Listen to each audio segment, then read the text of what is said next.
Fala galera do Sanaflix, sejam bem-vindos agora à nossa parte final de via aérea, tá? A parte 4, nós vamos discutir a anatomia da via aérea do ciclo básico. Aqui a gente vai focar mais especificamente no pulmão, tá? Para finalizar nosso estudo anatômico da via aérea, ok? Então vamos lá.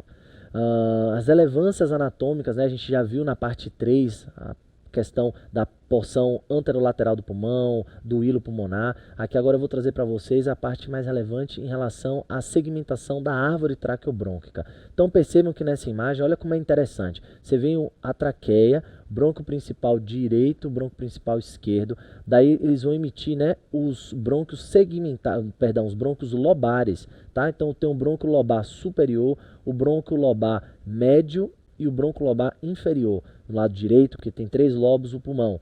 Já no lado esquerdo, onde possuímos apenas 2 lobos, vamos ter o brônquio lobar superior e o brônquio lobar inferior. Depois do brônquio lobar, você vai ser emitido, né, vai ser ramificado, melhor dizendo, para os brônquios segmentares. Então percebam que o brônquio lobar superior, ele vai emitir aqui, ó, 3 brônquios segmentares, tá? E o brônquio lobar médio inferior também de 3 a 4, isso vai depender, tem variação anatômica já nessa porção dos brônquios segmentares e a gente vai conseguir ver direitinho nas próximas imagens. Então aqui, ó, eu trago para vocês a segmentação pulmonar que vai justamente receber o brônquio segmentar. Então o lobo superior ele vai receber, ó, um brônquio segmentar apical, um posterior e um anterior. Essa é uma visão anterolateral do pulmão direito, tá? Já o lobo médio vai receber o brônquio segmentar lateral e medial, tá vendo?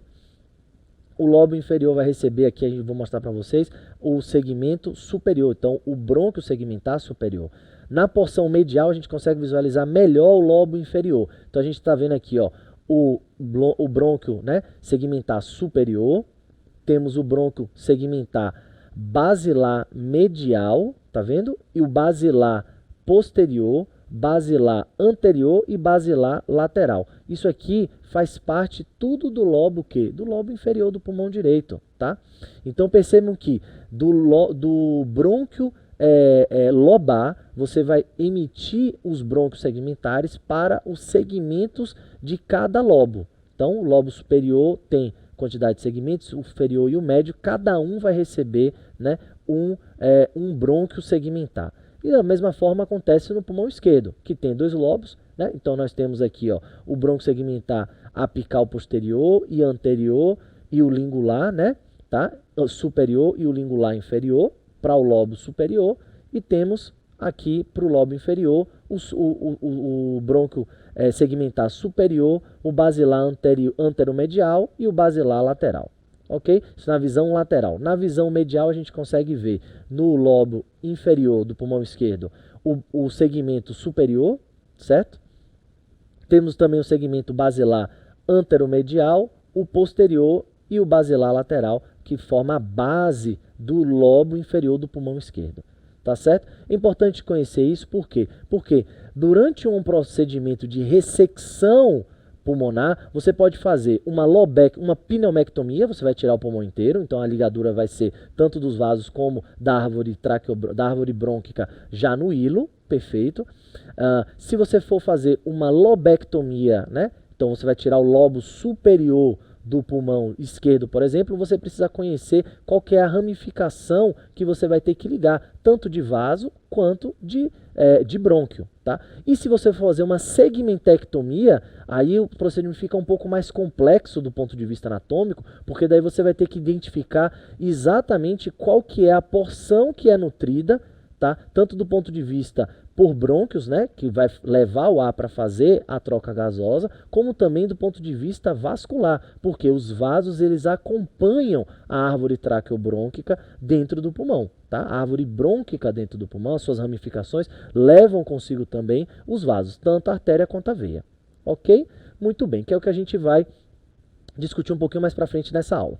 As relações anatômicas agora do pulmão com a caixa torácica, eu já falei um pouquinho isso para vocês na parte 3, né? Veja que o pulmão ele participa da porção mais lateral e anterior, né, do pulmão, da caixa torácica. Tem uma íntima relação com os arcos costais, tá vendo? Principalmente aqui até a altura do 9º arco costal, 10º arco costal. inferiormente faz uma relação importante com o diafragma, tá? Medialmente, tanto o lado direito quanto o lado esquerdo, nós temos o pulmão fazendo uma relação importante com o mediastino, né, as estruturas mediastinais, principalmente com o coração, tá? A parte do pulmão direito, né, ele tem uma íntima relação também com o fígado, que vai fazer com que o pulmão direito seja um pouquinho mais cranializado, ou seja, ele empurrado mais para superior em relação ao pulmão esquerdo. Tá? O pulmão esquerdo também tem uma relação com o lobo esquerdo do fígado, né, na sua porção mais medial, mas também com o baço e estômago, né, estruturas intraabdominais. Tá bom? Aqui a gente consegue ver nesse detalhe a relação medial do pulmão, né? Que o pulmão ele foi rebatido anteriormente para poder a gente conseguir visualizar bem o coração. Então veja aqui a pleura, né? Pleura parietal, que reveste a cavidade torácica, né? Que tem os pulmões, né? A parte torácica onde tem os pulmões no arco, né? Nos arcos costais, né? Na caixa torácica, na parede torácica propriamente dita, e temos também a pleura visceral que recobre o pulmão, né? E aqui nós temos o pericárdio, né? E a relação íntima do pulmão com o coração, tanto no lado direito quanto no lado esquerdo. Ok? Muito bem. Em relação agora à nutrição arterial, né, a irrigação arterial do pulmão. Vejam que o pulmão vai receber o sangue inicialmente vindo do coração do lado direito, né, do ventrículo direito, que vai chegar o sangue venoso, que veio sistêmico, né, veio tanto da veia cava superior quanto da veia cava inferior, átrio direito, do átrio direito, ventrículo direito, artéria pulmonar. Da artéria pulmonar, ela vai se bifurcar em artéria pulmonar direita e artéria pulmonar esquerda, né? Passando por baixo do arco da aorta, né? O arco da aorta vai passar por cima da bifurcação da artéria pulmonar, né? E vai passar por cima também do brônquio-fonte principal esquerdo, indo para posterior, e daí virando a aorta torácica, né? A aorta descendente torácica e em diante abdominal. Então vejam que esse sangue venoso está vindo pela artéria. Isso é uma coisa que vocês parece que é óbvio, mas pode às vezes confundir, né? Normalmente o sangue arterial, ou seja, o sangue oxigenado, ele caminha por dentro das artérias, tá? Só que na circulação pulmonar, dentro da artéria pulmonar, caminha o quê? Um sangue venoso, porque é o sangue que vem da circulação sistêmica, que através das câmaras direitas do coração vai ser empurrado, esse sangue vai ser empurrado em direção à artéria pulmonar, para ir para o pulmão, para daí fazer a troca gasosa e voltar para o coração, né, em direção ao átrio, agora esquerdo, através das veias pulmonares. Então percebam que dentro da artéria pulmonar, tá, caminha sangue venoso. Isso é uma inversão do padrão para o restante do organismo, tá? No organismo, dentro da artéria, se caminha sangue arterial, né? Sangue oxigenado, mas dentro da artéria pulmonar se caminha sangue venoso, justamente que está indo para o pulmão para fazer a areação. Então percebam que nessa imagem parece que isso aqui é uma veia, mas não é, isso aqui é a artéria, é um ramo da artéria pulmonar que vai se ramificando da mesma forma que os brônquios, né? Brônquio, então artéria lobar, artéria segmentar, daí a artéria a terminal, né? A arteríola e no final capilares. Então isso aqui que está vindo em azul é a artéria, são ramos da artéria pulmonar, que vai até a sua terminação, né, até o final do saco alveolar, para fazer os capilares. Daí vai ter a troca gasosa dentro do saco alveolar, né? Oxigênio entra no sangue e gás carbônico sai, e aí esse sangue vai ficar arterializado, ou seja, vai ficar oxigenado e ele vai voltar através das veias pulmonares, né? E no caso aqui são os ramos, né? São as tributárias da veia pulmonar, vênulas, e aí na sequência veias segmentares, né? Intrasegmentar, segmentar, lobar e depois a veia pulmonar. Tá bom? Que é o sentido de volta, a drenagem venosa. Olha que interessante. Né? O sangue aqui agora ele está arterializado, né? Ou seja, ele está oxigenado, mas ele vai caminhar dentro da veia. Justamente a circulação pulmonar é uma circulação à parte da circulação sistêmica. Ela é uma circulação em que o objetivo dela é fazer com que o sangue seja oxigenado. Por isso que você tem essa inversão, né, do tipo de sangue que caminha em cada vaso. Muito bem. Então vejam aqui no detalhe as veias, né? As veias pulmonares, temos a veia pulmonar direita superior e inferior, veia pulmonar esquerda superior e inferior, e elas vão caminhar em direção ao átrio esquerdo, agora já são as câmaras cardíacas esquerdas, que vão receber o sangue oxigenado do átrio esquerdo. Isso desce para o ventrículo esquerdo e a partir daí ganha a aorta e aí vai para a circulação sistêmica. Tá bom? Muito bem. Em relação à drenagem linfática do pulmão, nós temos linfonodos, né? Temos toda a rede de canalículos linfáticos intrapulmonares, isso é bem rico. Vai drenar diretamente para os linfonodos intrapulmonares, primeiramente, na sequência para os linfonodos bronco, né, pulmonares, que está aqui na região do hilo, né, são os linfonodos hilares, junto com os linfonodos traqueobrônquicos, né, que estão já fazendo uma interseção de drenagem do pulmão com a traqueia. E aí temos também aqui uma cadeia subcarinal, temos os linfonodos paratraqueais, e isso tudo caminha em direção à veia subclávia direita e esquerda, né? E no caso aqui esquerdo, o detalhe do ducto torácico. Tá bom? Muito bem. Em relação à inervação, nós temos a inervação simpática e parasimpática. A simpática vai participar mais da vasoconstrição dos vasos, né? Isso é principalmente mais terminal, né?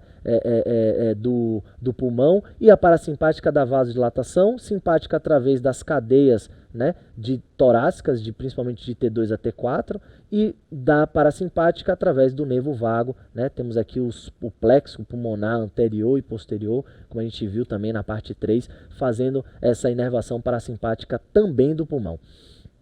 Já a inervação sensitiva, que é importante, sensitiva da pleura parietal, que ela tem uma grande importância em identificação de processos inflamatórios, seja infeccioso, seja oncológico, ou então eventualmente até autoimune, né, da pleura parietal.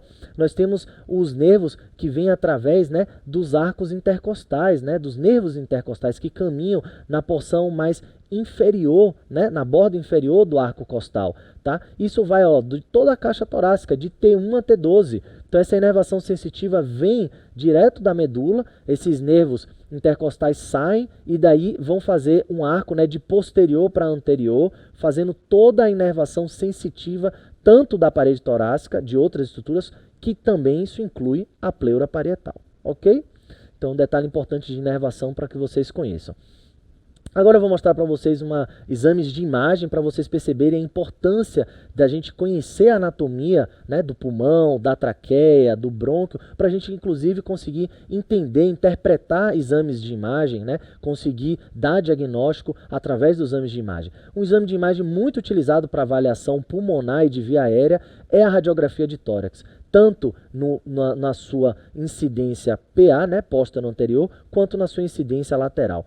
Vamos começar na incidência póstero anterior. Perceba que a gente consegue ver centralizada a traqueia, na sequência a região da carina, e a gente vê nitidamente a bifurcação do brônquio principal direito e o brônquio principal esquerdo, tá bom? Vocês conseguem ver aqui, ó, perfeitamente, traqueia, bifurcação, direita, esquerda, carina, dando a bifurcação dos brônquios lobares, ó, superior, que dá para ver com um pouco mais de nitidez, o inferior e o médio não tão bem, do lado direito, e o lado esquerdo aqui também, ó, do brônquio lobar superior e inferior. E aí, na sequência, as bifurcações todas da árvore bronquiopulmonar, ok?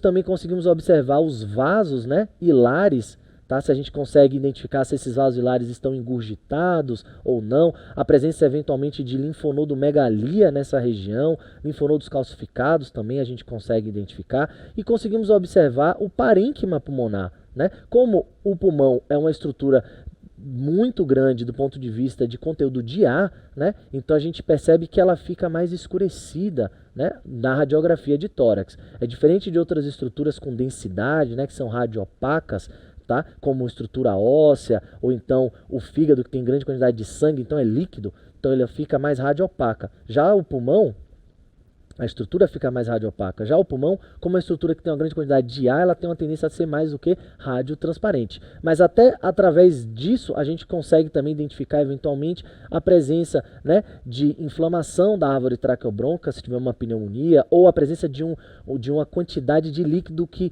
vai estar dentro dos alvéolos, ou seja, infiltrado alveolar, fazendo uma imagem de condensação, e daí isso vai ficando mais esbranquiçado, que normalmente o parênquima pulmonar é para ser mais o que? Radiotransparente. Né? Então a gente, se tiver alguma alteração, algum conteúdo dentro do alvéolo, isso vai alterar o exame de imagem sim, tá bom? Então é importante a gente conhecer isso. Já na visão lateral aqui, ó, o que a gente consegue ver? A íntima relação do pulmão com o coração, tá vendo que está mais anterior aqui no mediastino, né? Com a coluna vertebral também, tá bom? Então a gente consegue ver as estruturas hilares com mais detalhe, porque a gente consegue ter menos sobreposição de imagem em relação à incidência posterior anterior. Muito bem, aqui a gente tem uma radiografia de tórax com contraste aéreo, né? O paciente inalou um contraste para poder a gente conseguir identificar direitinho a árvore traqueobrônquica. Percebam que na imagem, né, dos desenhos de anatomia, são muito fidedignas em relação à realidade. Vejam aqui, ó, a bifurcação, aqui é um pulmão direito, né, a bifurcação, e olha a bifurcação do brônquio principal direito, o brônquio lobar superior, o brônquio lobar inferior e o brônquio lobar médio. Então vejam como a gente consegue identificar nitidamente e toda a ramificação depois, os segmentares e os intrasegmentares, indo em direção até a árvore final, ó, quase chegando no alvéolo, os bronquíolos pequenos, como a gente consegue também identificar com esse exame contrastado, né? Sem contraste da via aérea vai ser difícil você ter essa qualidade de diferenciação e de nitidez, né, das terminações, né, da parte mais final da árvore brônquica, mas com contraste a gente consegue ter uma nítida imagem disso aqui, eventualmente identificar pontos de obstrução, né? Presença de lesões que estão comprimindo extrínseca ou intrinsecamente a árvore brônquica, ok? Muito bem.